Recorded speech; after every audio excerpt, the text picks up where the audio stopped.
The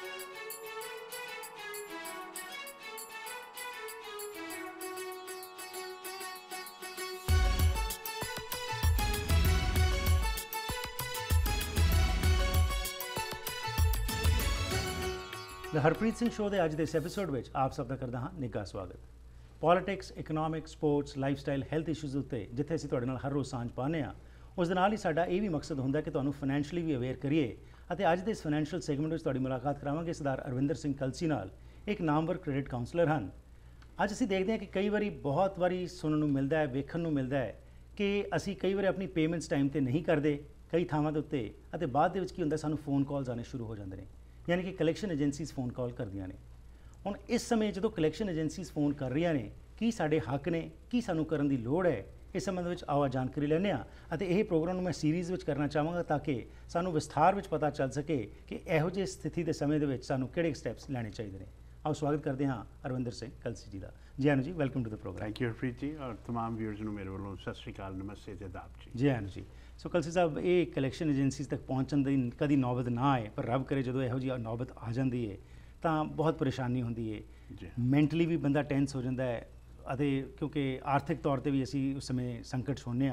so everything boils down कि तुहाडी situation जी होर नरम हो जाती है। सो इस समय के क्योंकि तुसीं तां डील ही इहो जी चीज़ां नाल करदे हैगे हो, सो ये सानू अज दसो कि की कलैक्शन एजेंसीज़ का रोल हुंदा है। अज I would like to just focus in this episode on the collection agency कि उन्होंने कौन अधिकार दिंदा है, कितना उन्हां कोल अधिकार हुंदा है ते किस तरह उसकी वरतों करदे है।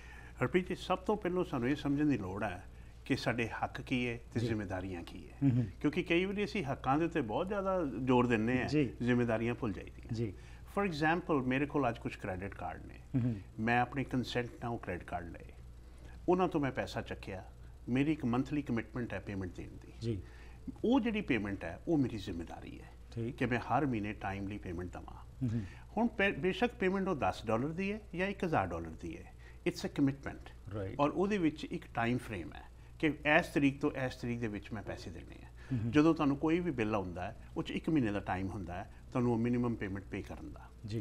पर असी कई बारी थोड़ी जी लागर्जी कर जाइदी है कि असी कहने चल कोई नहीं, यार कि $20 अगली बारी 100 दे दांगे, ठीक है।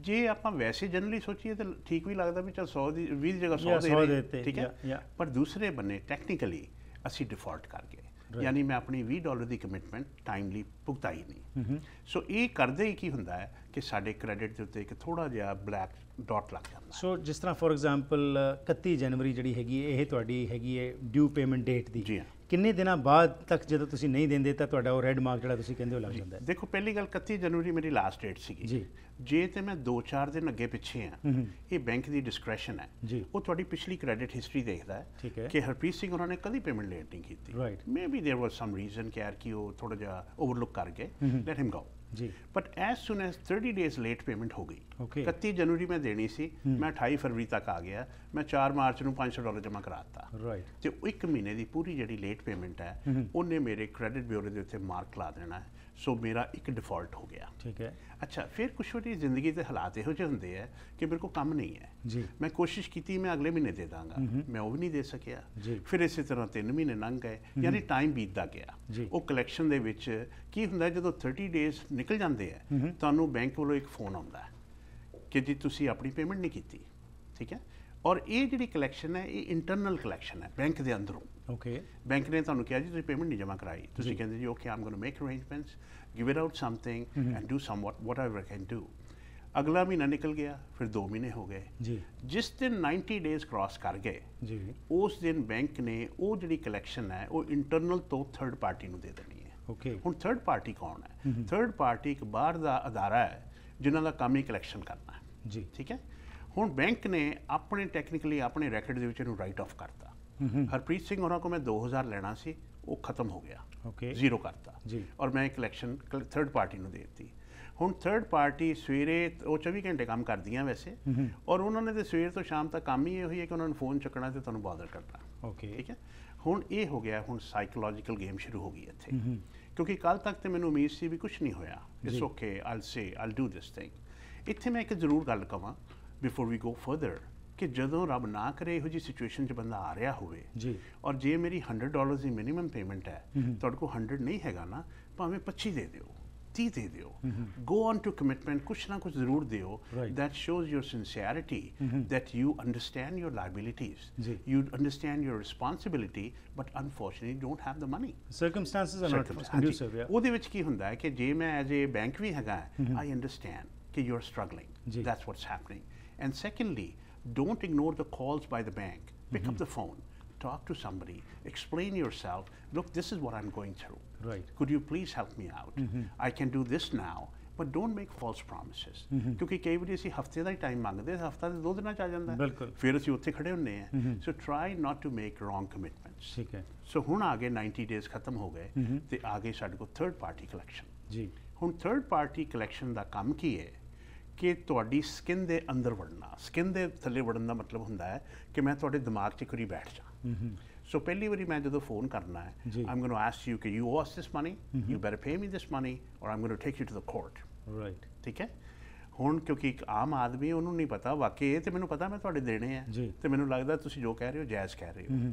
ਔਰ ਸੈਕੰਡਲੀ ਜਿਹੜੀ collection company third party collections ਹੈ, ਇਹਨਾਂ ਦੀ ਟ੍ਰੇਨਿੰਗ ਇਹ ਹੈ ਕਿ ਬੰਦੇ ਨੂੰ ਉਹਦੀ ਹਵਾ ਖੁਸ਼ ਕਰ ਦਿਓ, ਮੈਂਟਲੀ ਨਾ ਪਰੇਸ਼ਾਨ ਡਰਾ ਦਿਓ ਉਹਨੂੰ, ਡਰਾ ਦਿਓ। ਅੱਛਾ ਹੁਣ ਫਿਰ ਕੀ ਹੁੰਦਾ ਹੈ, ਜਿਸ ਲਈ ਇੱਕ ਅੱਧੀ ਵਾਰੀ ਫੋਨ ਆਇਆ ਉਹਨਾਂ ਨੇ ਤੁਹਾਡੀ ਆਵਾਜ਼ ਤੋਂ ਦੇ ਉਹਨੂੰ ਰੀਡ ਆਊਟ ਕਿ ਤੁਸੀਂ ਕੌਣ ਹੋ। ਠੀਕ। ਕਿਉਂਕਿ ਇਹਨਾਂ ਦੀ ਟ੍ਰੇਨਿੰਗ ਵੀ ਇਹੋ ਜਿਹੀ ਹੈ ਕਿ ਇਹਨਾਂ ਨੂੰ ਨੈਸ਼ਨੈਲਿਟੀ ਦਾ ਮਿੰਟਾਂ 'ਚ ਤੁਹਾਡੀ ਗੱਲ ਤੋਂ ਹੀ ਪਤਾ ਲੱਗ ਜਾਂਦਾ ਵੀ ਕਿਹੜਾ ਬੰਦਾ ਕਿੱਥੋਂ ਦਾ ਹੈ। ਠੀਕ ਹੈ। ਹੁਣ ਅੱਗੇ ਤੇ ਹੁੰਦੇ ਸੀ ਇਹ ਗੋਰਿਆਂ ਦੀ ਫੀਲਡ ਸੀ ਵੀ ਸਿਰਫ ਗੋਰੇ ਹੀ ਹੁੰਦੇ ਸੀ ਸਟੇਟ। ਓਕੇ। ਹੁਣ ਕਲੈਕਸ਼ਨ ਕੰਪਨੀਆਂ ਨੇ ਸਾਡੇ ਆਪਣੇ ਬੰਦਿਆਂ ਚੋਂ ਉੱਥੇ ਹਾਇਰ ਕਰ ਲਏ। ਓਕੇ। ਕਿਉਂਕਿ ਇੰਡੀਅਨ ਬੰਦੇ ਨੂੰ ਇੰਡੀਅਨ ਬੰਦੇ ਦੀ ਮੈਂਟੈਲਿਟੀ ਦਾ ਪਤਾ ਹੈ ਕਿ ਇਹਨੂੰ ਮੈਂ ਕਿਸ ਤਰ੍ਹਾਂ ਦਬਕਾ ਸਕਦਾ। ਠੀਕ ਹੈ। ਹੁਣ ਜਦੋਂ ਗੋਰੇ ਸੀਗੇ ਉਹਨਾਂ ਦੇ ਸਾਹਮਣੇ ਇੱਕ ਲਿਮਿਟੇਸ਼ਨ ਸੀ ਜਿਹੜੀ ਕਿ ਉਹ ਲਾਈਨ ਕ੍ਰਾਸ ਨਹੀਂ ਕਰਦੇ, ਜਿਹਨੂੰ ਆਪਾਂ ਪ੍ਰਾਈਵੇਸੀ ਗੱਲ ਕਹਿੰਦੇ ਆ। ਔਰ ਸਾਡੇ ਲੋਕਾਂ ਲਈ ਤਾਂ ਪ੍ਰਾਈਵੇਸੀ ਹੈ ਹੀ ਕੋਈ ਨਹੀਂ। ਅਸੀਂ ਲੋਕ ਇੰਨੀ ਬੇਸ਼ਰਮੀ ਤੇ ਆ ਜਾਂਦੇ ਆ ਕਲੈਕਸ਼ਨ ਵਿੱਚ। ਇਹ ਮੈਂ ਇਸ ਲਈ ਲਫ਼ਜ਼ ਕਿਹਾ ਜੀ ਕਿ we really go to the rock bottom ਕਾਏ, ਕਿਉਂਕਿ ਤੁਹਾਨੂੰ ਮੈਨੂੰ ਪਤਾ ਕਿ ਤੁਸੀਂ ਕਿੱਥੋਂ ਡਰਨਾ ਹੈ। ਰਾਈਟ। ਉਹ ਡਰਾਉਣ ਲਈ ਮੈਂ ਸਭ ਕੁਝ ਕਰਨਾ ਹੈ ਔਰ ਮੈਂ ਥੋੜੇ ਜਿਹੇ ਲਫ਼ਜ਼ ਵੀ ਗਲਤ ਮਲਤ ਬੋਲ ਜਾਣੇ ਆ ਕਿਉਂਕਿ ਤੁਸੀਂ ਇੱਕਦਮ ਸਕੇਅਰ ਹੋ ਜਾਂਦੇ ਹੋ। ਸੋ ਹੁਣ ਇੱਥੇ ਆ ਗਏ ਕਿ ਹੁਣ ਉਹ ਸਿਚੁਏਸ਼ਨ ਆ ਗਈ, ਹੁਣ ਮੇਰੇ ਕੀ ਰਾਈਟ ਨੇ ਐਜ਼ ਏ ਕੰਜ਼ਿਊਮਰ, ਮੇਰੇ ਕੀ ਰਾਈਟ ਨੇ। ਐਜ਼ ਏ ਕੰਜ਼ਿਊਮਰ ਤੁਹਾਡਾ ਰਾਈਟ ਇਹ ਹੈ ਕਿ ਜੇ ਤੁਸੀਂ ਉਹਨਾਂ ਨੂੰ ਸੁਣਦੇ ਹੋ, ਉਹਨਾਂ ਦੇ ਕੋਲੋਂ ਟਾਈਮਿੰਗ ਹੁੰਦੇ ਨੇ ਟੈਕਨੀਕਲੀ ਤੇ they can call you at 7 o'clock in the morning up till 9 o'clock in the evening. Okay. ਠੀਕ ਹੈ। ਕਿਉਂਕਿ ਉਸ ਤੋਂ ਬਾਅਦ ਸੌਣ ਦਾ ਟਾਈਮ ਹੈ। ਪਰ ਕਲੈਕਸ਼ਨ ਕੰਪਨੀਆਂ ਕੀ ਕਰਦੀਆਂ ਨੇ, ਤੁਹਾਨੂੰ ਇੱਕ ਵਾਰੀ ਤਾਂ ਸਵੇਰੇ ਕਾਲ ਕਰਨੀ ਹੈ। Why? Because you are trying to have a good day. They don't want you to have a good day. ਉਹਨਾਂ ਨੇ ਤੁਹਾਨੂੰ ਕਹਿਣਾ ਕਿ ਜੇ ਅੱਜ ਹਰਪ੍ਰੀਤ ਸਿੰਘ ਦੁਪਹਿਰ ਤੱਕ ਪੇਮੈਂਟ ਨਾ ਦਿੱਤੀ, I'm going to report to the police. Police going to come. We're going to take you to the court. We're going to do this. We're going to call your employer and so on.